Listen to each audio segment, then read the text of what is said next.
یرمیہ نبی کی کتاب۔ یرمیہ ایک اسرائیلی کاہن تھا جو جنوبی یہودا کی سلطنت کی آخری دہائیوں کے دوران یروشلم میں رہتا اور کام کرتا تھا۔ اس کو بطور نبی بلایا گیا ہے تاکہ اسرائیل کو ان سنگین نتائج سے آگاہ کرے جو ان کی اپنی بت پرستی اور بے انصافی کی بدولت خدا کے ساتھ عہد کو توڑنے سے پیدا ہوئے تھے۔ اور اس نے پیشن گوئی کی تھی کہ بابل خدا کے خادم کے طور پر آئے گا اور یروشلم کو تباہ کر کے اور لوگوں کو اسیر بنا کر لے جانے کے ذریعے اسرائیل کو سزا دے گا، اور افسوس ہے کہ اس کی باتیں حقیقت بن گئی۔ یرمیہ نے یروشلم کے محاصرے اور تباہی کے درمیان زندگی گزاری اور جلا وطنی کو ذاتی طور پر دیکھا۔ اب یہ کتاب واقعی ایک دلچسپ انداز میں وجود میں آئی۔ باب 36 ہمیں بتاتا ہے کہ یرمیہ کے یروشلم میں 20 سال منادی کرنے کے بعد خدا نے اس سے کہا کہ اپنے تمام واعظ اور نظمیں اور مضامین جمع کر اور ان کو قلم بند کر۔ یرمیہ نے ایک باروک نامی کاتب کو ملازم رکھ کر یہ کام کیا، جس نے اس سارے مواد کو جمع کر کے تومار کی شکل دی۔ اب باروک نے بھی یرمیہ کے متعلق کہانیاں جمع کی اور اس نے ان تمام ٹکڑوں کو جوڑا، اور یہی وجہ ہے کہ اس کتاب کو ایک اینتھولوجی یعنی مجموعوں کے مجموعے کے طور پر پڑھا جاتا ہے۔ یہ سارا اہتمام اس نبی کو خدا کے عدل اور فضل کا پیغمبر بنا کر پیش کرنے کے لیے کیا گیا۔ لہٰذا کتاب خدا کے یرمیہ کو بطور ایک نبی بلانے سے شروع ہوتی ہے اور اسے دوہری بلاہٹ دی جاتی ہے۔ وہ اسرائیل کے لیے تو نبی ہوگا ہی، لیکن وہ قوموں کے لیے بھی نبی ہوگا۔ اس کا کلام نہ صرف اکھاڑے اور ڈھائے گا بلکہ وہ بوئے اور تعمیر بھی کرے گا۔ بالفاظ دیگر وہ اسرائیل پر الزام لگائے گا اور انہیں خدا کی آنے والی عدالت سے آگاہ بھی کرے گا، لیکن اس کے پاس مستقبل کی امید کا پیغام بھی تھا۔ اب یہ افتتاح پہلے بڑے حصے کا خلاصہ ہے۔ ابواب 1 تا 24 یہ جلا وطنی سے پہلے کی یرمیہ کی تحریروں کا مجموعہ ہے، اور یہاں یہ بنیادی نظریہ ہے کہ اسرائیل نے خدا کے ساتھ عہد توڑ دیا ہے اور معاہدے کی ان تمام شرائط کی خلاف ورزی کی ہے جو توریت میں لکھی ہوئی ہیں، اور کئی طریقوں سے انہوں نے ہر قسم کے کنانی دیوتاؤں کی پوجا کو اپنا لیا ہے۔ پورے ملک میں بتوں کے مندر تعمیر کر لیے ہیں۔ یرمیہ بت پرستی کو حرام کاری کے استعارے کے طور پر پیش کرتا ہے، اور یہ بیان کرنے کے لیے کہ اسرائیل نے غیر معبودوں کو کیسے اپنا لیا ہے، وہ جسم فروشی، بدکاری اور بے وفائی کی زبان استعمال کرتا ہے۔ یرمیہ نے اسرائیل کے رہنماؤں پر بھی بار بار الزام لگایا ہے۔ کاہن، بادشاہ اور دوسرے نبی سب بد اتوار ہو گئے ہیں۔ انہوں نے توریت کو اور عہد کو ترک کر دیا ہے، جس کا نتیجہ افسوسناک نکلا ہے، بے تحاشا سماجی ناانصافی۔ بنی اسرائیل میں سب سے کمزور لوگ، بیواؤں، یتیموں اور تارکین وطن سے توریت کے قوانین کی صریح خلاف ورزی کر کے فائدہ اٹھایا جا رہا تھا، اور لگتا تھا کہ اسرائیل کے رہنماؤں کو اس کی کوئی پرواہ نہیں۔ ایک اہم مقام جہاں یہ تمام نظریات اکٹھے ہوتے ہیں باب نمبر 7 میں ہے۔ اس کو یرمیہ کا ہیکل کا واز کہتے ہیں۔ بنی اسرائیل اپنے خدا کی عبادت کرنے ہیکل میں ایسے آتے ہیں گویا سب کچھ ٹھیک ہے، لیکن ہیکل کے باہر وہ غیر معبودوں کی پوجا کرتے ہیں، اور کچھ لوگ تو بچوں کی قربانی کے ہولناک کینانی رواج کو بھی اپنا رہے تھے۔ اور اس طرح یرمیہ اپنا انتہائی غیر مقبول اعلان کرتا ہے۔ اسرائیل کا خدا عدالت کرنے والا ہے۔ وہ شمال سے ایک دشمن کو بھیج کر اپنی ہی ہیکل کو تباہ کرے گا اور اسرائیل کو سزا دے گا۔ یہ ایک فوج ہے جسے خدا اجازت دے گا کہ اسرائیل کو فتح کر لے، اور جیسے آپ پڑھتے جائیں گے تو آپ کو پتہ چلتا جائے گا کہ وہ بابل کی عظیم سلطنت کی بات کر رہا ہے، اور اس طرح یہ سب باب 25 میں ایک تبدیلی کی طرف جاتا ہے۔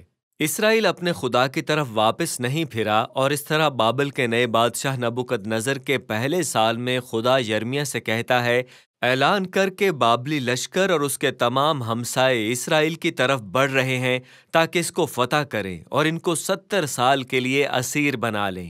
وہ بابل کا موازنہ مے کے پیالے سے کرتا ہے جو اسرائیل کی ساری ناانصافی اور بت پرستی پر خدا کے غضب سے کناروں تک بھرا ہوا ہے، اور خدا اسرائیل کو اور قوموں کو اس میں سے پلائے گا۔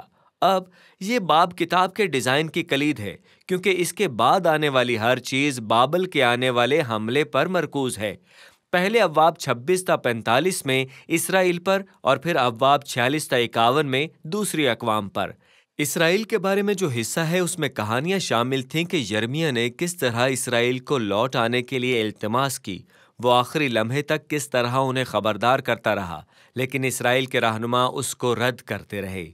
اس حصے کا اختتام کہانیوں کے ایک بڑے مجموعے کے ساتھ ہوتا ہے کہ یروشلم کس طرح محاصرے میں تھا اور آخرکار بابل کے ہاتھوں تباہ ہو گیا، اور اس کے متعلق کہ اس سارے عرصے میں یرمیہ کو کیسے ستایا گیا اور بالآخر اسرائیلی باغیوں کے ایک گروہ نے اسے اغوا کیا اور اس کی مرضی کے خلاف اسے مصر لے گئے۔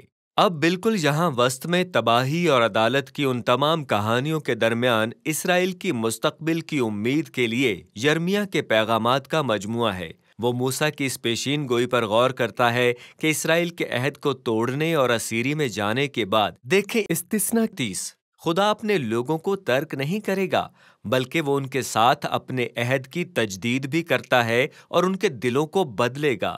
یرمیہ یہ وعدہ تیار کرتا ہے اور کہتا ہے کہ ایک دن خدا شریعت کو لکھے گا، تختیوں پر نہیں بلکہ اپنے لوگوں کے دلوں پر۔